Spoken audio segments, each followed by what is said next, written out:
본문 말씀은 너무 잘 아는 말씀입니다. 가늠한 여인, 현장에서 붙잡힌 여인, 돌에 맞아 죽을 그런 상황에서 예수님께서 그를 건져내신 아주 유명한 성경의 기사입니다.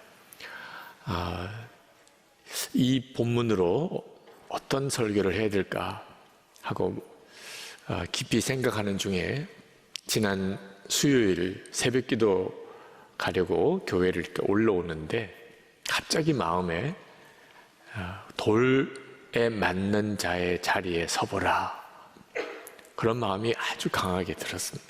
너무나 익숙하게 알던 성경이지만 성경 읽는 자리를 분명히 하고 읽으라고 말씀하십니다. 가늠하다가 그 자리에서 붙잡혀온 여인이에요. 이 바리새인과 율법학자들이 상황을 아주 만들어 놓고 예수님을 함정에 몰아넣는 사건이었습니다. 하여튼 꼬투리를 잡아야 예수님을 죽일 텐데 마땅하게 예수님을 죽일 죄목을 못 찾고 있는 겁니다.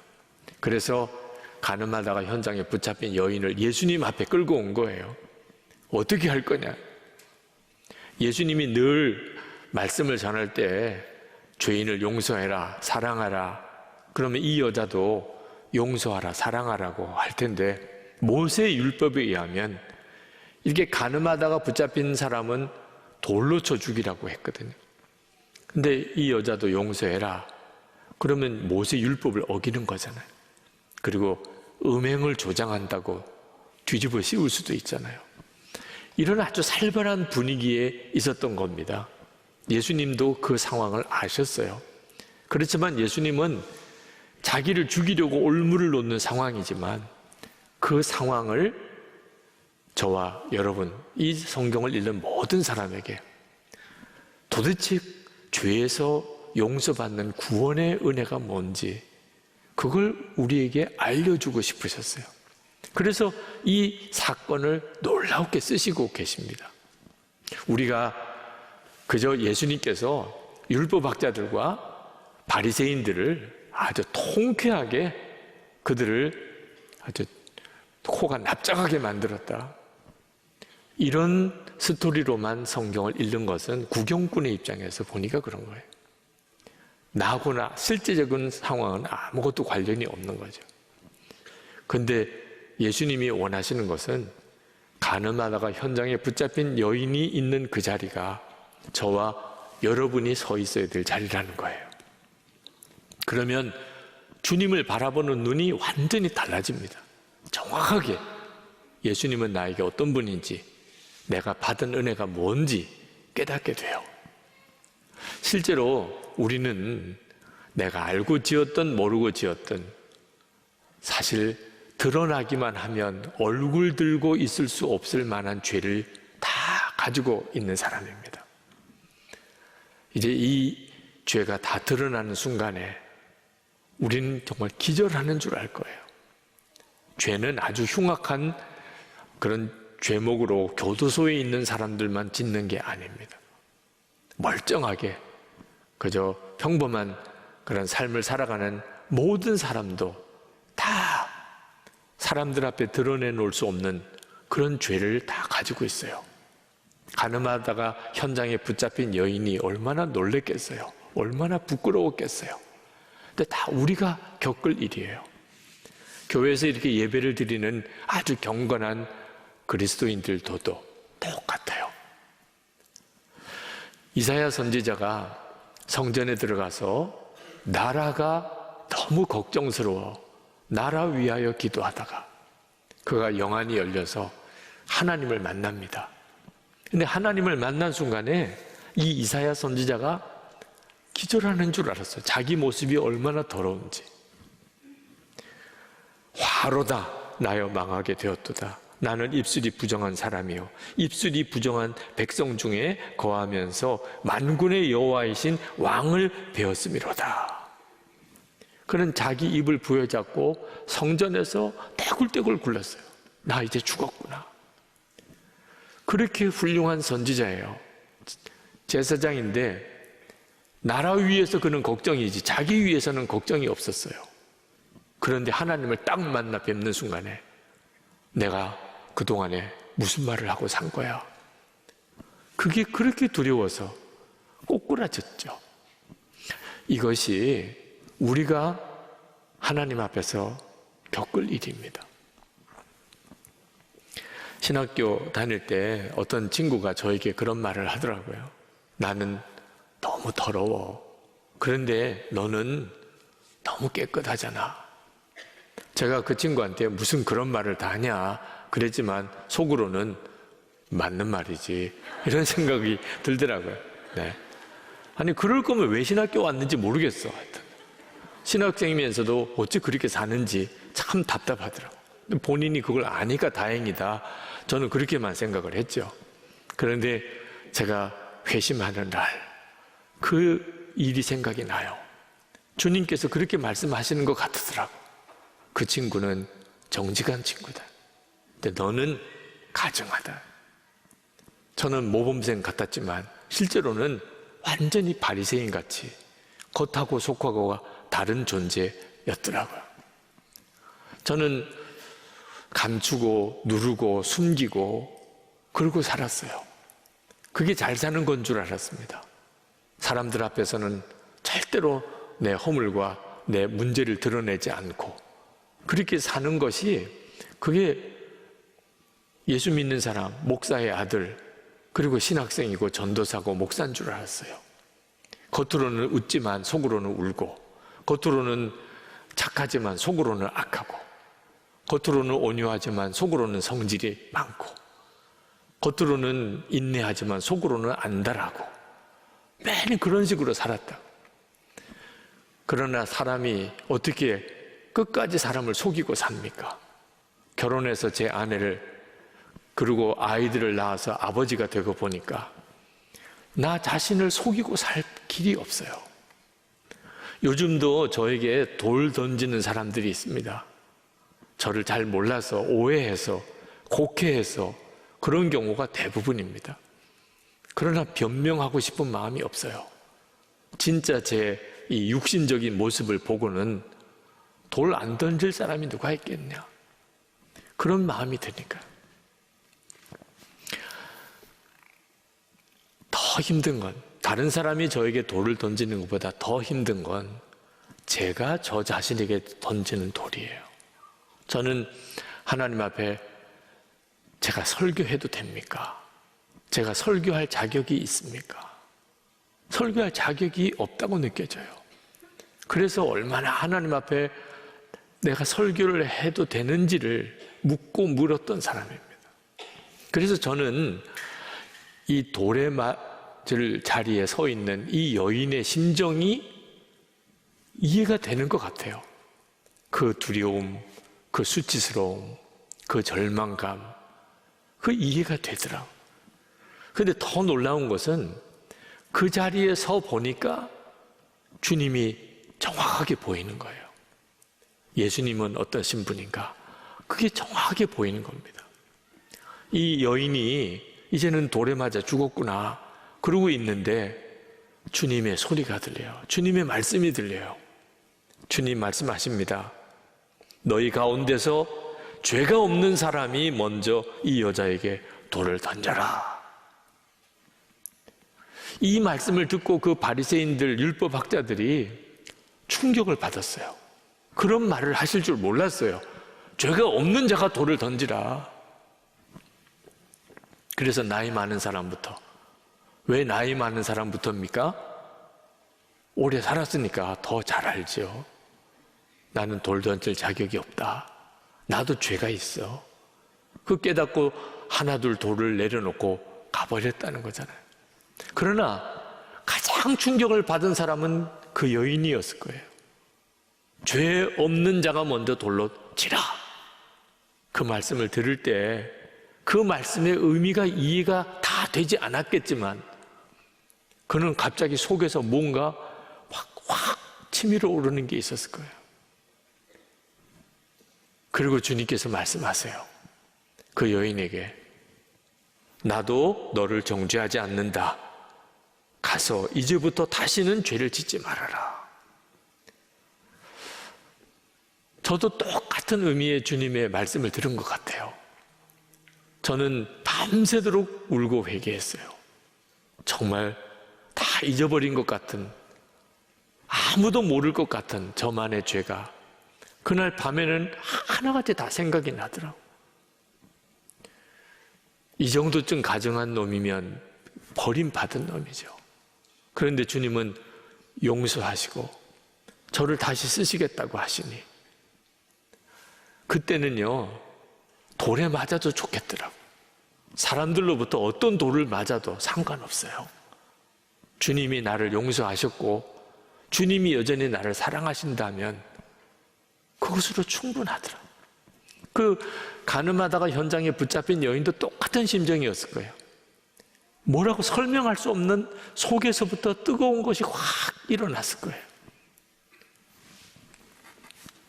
성도 여러분, 돌에 맞는 자리에 서보셨나요? 만약에 나는 뭐 그렇게 돌에 맞을 만큼 죄가 없습니다, 그런 분들은 아직 영적 눈이 뜨이지 않아서 그렇습니다. 자기를 보는 눈도 안 뜨였고 그리고 죄를 깨닫는 것도 안 되니까 그런 거예요. 그러니까 예수님을 믿어도 영적으로 잠이 든 상태인 것처럼 그렇게 믿는 거예요. 하나님의 사랑도 모르겠고 하나님의 살아계심도 모르겠고 구원의 감격이라는 것도 모르겠고 거듭난 삶이 안 되는 건 말할 것도 없고요. 정말 주님을 만나려면 여러분이 서 있는 자리가 정확해야 합니다. 내 죄로 인하여 내가 돌에 맞아 죽을 그 자리에 서 봐야 비로소 나를 향한 주님의 은혜가 뭔지, 하나님의 사랑이 뭔지를 알게 돼요. 예수님의 오른편의 강도, 그는 자기 죄로 죽을 십자가에서 예수님을 보니까 그 마지막 순간에 그는 구원받을 수 있었거든요. 주님의 용서를 정말 체험하려면 여러분이 이 가늠한 여인 현장에 붙잡힌 이 여인과 같은 내가 그 심정으로 주님을 바라봐야 돼요. 그러면 여러분의 속에 그동안 그렇게 끊어야 되겠다, 고쳐야 되겠다, 버려야 되겠다, 그런데도 안 되던 게 그냥 한순간에 됩니다. 가늠했던 여자, 그 사람들이 끌려왔을 때 그거 얼마나 살려달라고 했겠어요. 이제 죽으러 가는 거예요. 살려주세요, 살려주세요, 다시는 안 그럴게요. 근데 그 끌고 오는 사람들이 그 여인이 막 살려달라고 다시는 안 그러겠다고 했던 말이 하나도 믿어지지 않았을 거예요. 어떤 동정도 안 됐을 거예요. 왜? 이런 여자는 못 고쳐. 한번 이렇게 죄 지은 여자는 결국 그렇게 가는 거야. 실제로 그 여자도 얼마나 마음으로 그동안에 내가 이렇게 살면 안 되지 이런 생각 했겠습니까? 무서우니까 이제 죽을 자리에 가는 거니까 막 살려달라고만 하는 거지요. 자기도 안 믿어지고 주변 사람도 안 믿어지는 거예요. 그런데 돌 들고 던지려는 사람 다 없어지고 예수님은 그 여자에게 나도 너를 정죄하지 않는다, 그렇게 주님이 말씀하시고 그 여자는 마음에 그냥 완전히 뒤집어지는 은혜를 경험을 한 거예요. 다시는 죄 짓지 마. 그냥 주님이 말씀하시는 게 아니라 다시는 죄 짓지 마. 그런다고 사람이 죄를 안 지어져요? 그런데 여인은요, 그 순간에 그냥 눈물만 콱 쏟아지지 더 이상 죄 짓고 싶은 마음이 없어지는 거예요. 진짜 회개가 터지는 거죠. 진짜 회개는 죽도록 매를 맞아서 회개가 되는 게 아니에요. 주님을 진짜 만났을 때, 나를 끝까지 사랑하시는 주님의 그 사랑에 진짜 내 가슴이 딱 부딪힐 때, 그때 갑자기 나도 모르게 죄는 다 싫어져요. 가늠한 여인을 치려고 돌을 들었던 사람들, 주님의 말씀에 마음의 가책을 느끼고 다 돌을 내려놓고 떠났다고 그랬습니다. 그러면 안 되는 거예요. 그러면 마음에 죄책감을 느꼈어요. 나도 죄인이지. 그러면 이 가늠한 여인 그 자리에 같이 무릎 꿇어야죠. 나도 죄인인데, 이 여자나 나나 똑같은데, 주여, 주여, 나도 이 여자랑 똑같은 죄인입니다. 이러고 나왔어야죠. 어떻게 돌을 내려놓고 가버립니까? 오늘도 저는 마음이 안타까운 것이 그저 그래 나도 죄인이지 이러고 갈 교인이 있을 것 같아서예요. 그래 맞아, 그래 나도 죄인이지 뭐. 돌을 내려놓기는 했어요. 반드시 다시 돌들 날이 옵니다. 진짜 회개가 안 된 사람, 정말 예수님을 만나고 뒤집어지지 않은 사람은요 반드시 돌들 날이 와요. 저도 스스로 깜짝 놀랄 정도로 누군가를 정죄하고 판단하고 비난하는 저를 발견할 때가 있어요. 어떻게 저런 사람이 있어? 어떻게 저런 목사가 있어? 어떻게 저런 사람도 기독교인이라고 할 수 있어? 저건 사람도 아니야? 이런 마음이 들 때도 있어요. 배신감을 느낄 때도 있고 속이 정말 뒤집어지는 경우도 있어요. 근데 그때마다 내가 이 가늠한 여인처럼 돌에 맞아 죽을 자리에 있는 사람이라는 걸 잊어버린 순간이에요. 그걸 잊어버리니까 돌을 또 드는 거예요. 여러분, 진짜 무서운 죄는 내가 죄인이면서도 다른 사람의 죄에 대해서 돌을 들려고 하는 거예요. 예수님께서 말씀하셨어요. 죄 없는 자가 돌로 치라. 분명히 그렇게 말씀하셨어요. 죄 없는 자가 돌로 치라. 우리가 누구를 비난할 거면, 누구를 정죄할 거면 반드시 전제가 있어요. 내가 죄가 없으면 그렇게 하라는 거예요. 죄가 있으면 그건 무서운 죄가 돼요. 자기도 죄인이면서 다른 사람의 죄에 돌을 던지는, 특히 예수님의 보혈로 용서받았다고 믿는 사람, 내 죄는 예수님의 보혈로 용서받아놓고 나는 다른 사람의 죄를 돌로 쳐요. 하나님 앞에 갔을 때 가장 무서운 죄는 다른 사람 정죄하고 비난했던 죄예요. 왜? 나는 엄청난 은혜를 받아놓고 예수님이 나 때문에 십자가에 보혈을 흘리셨는데 그런 은혜를 받아놓고 나는 다른 사람을 돌로 친다니. 어느 교회 부흥회를 마치고 그 목사님과 마지막에 식사를 하는데 그 목사님이 그러시더라고요. 유 목사님, 이번 부흥회 때 제 마음에 들었던 돌을 다 내려놓았어요. 너무 감사하더라고요. 교인 중에 한 사람이 그런 은혜를 받아도 귀한 일이죠. 근데 그 교회 담임 목사님이 이번 부흥회 기간 동안 내가 마음에 누구를, 교인들을 향하여, 다른 목사님을 향하여 이게 돌을 들고 있었던 걸 다 내려놨다고. 그게 진짜 은혜거든요. 여러분, 우리가 예수님을 믿고 경험하는 가장 놀라운 기적이요, 죄인을 사랑하게 되는 거예요. 우리는 우크라이나 난민들이나 이런 재난을 당한 사람은 얼마든지 품을 수 있어요. 그들을 위해서 큰 헌금도 하고. 그런데 죄인은 못 품습니다. 죄인은, 특히 나에게 지은 죄인은, 나에게 죄를 지은 사람은요 품고 사랑할 수가 없어요. 사람의 본성은 안 돼요, 그렇게. 그런데 내가 나에게 죄 지은 사람, 원수를 용서하고 사랑한다. 이건 기적이 일어난 거예요, 기적이. 그리고 이게 바로 예수를 믿은 사람인가 아닌가를 구분해 주는 거예요. 이 사람이 진짜 예수를 믿은 사람인가, 아직도 예수를 진짜 믿는 건 아닌가. 그건 원수를 용서하고 사랑하는 데서부터 갈라지는 거예요. 여러분, 속죄함을 받는 것과 원수를 사랑하는 게 어떤 게 더 어려운 일일 것 같습니까? 속죄함을 받는 게 훨씬 어려운 일이에요. 죄를 내가 지었는데 그 죄를 다 사함 받았어요. 내가 죄를 지었는데 그 죄가 다 씻김을 받았어요. 이게 가능한 일인가요? 예수님께서 십자가에서 죽으셔야만 될 만한 일이에요.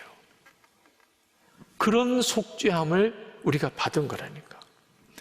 원수를 용서하는 거, 사랑하는 거, 그것도 어려운 일이긴 하죠. 근데 속죄함을 받은 것과는 비교가 안 돼요. 어느 정도 차이가 나느냐?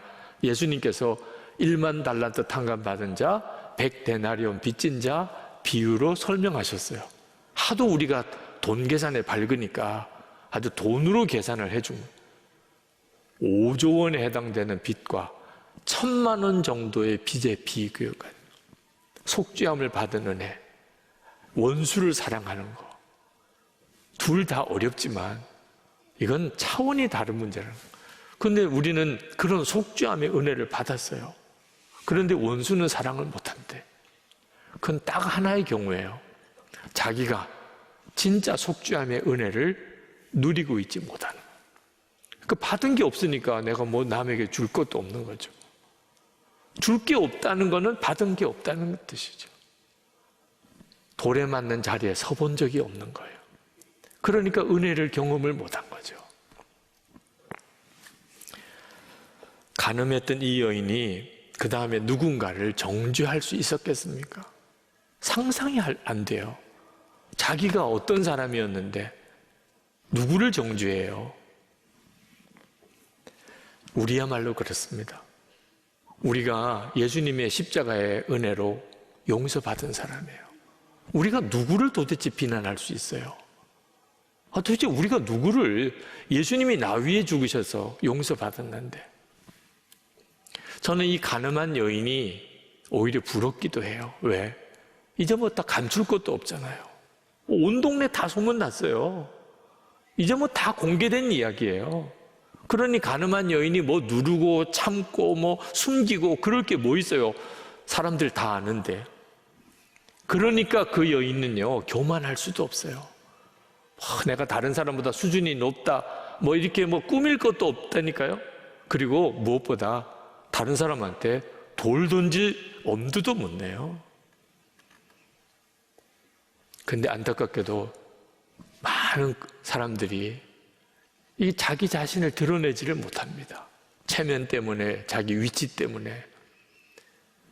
그러니까 누르고 숨기고 그렇게 살아가는 거예요.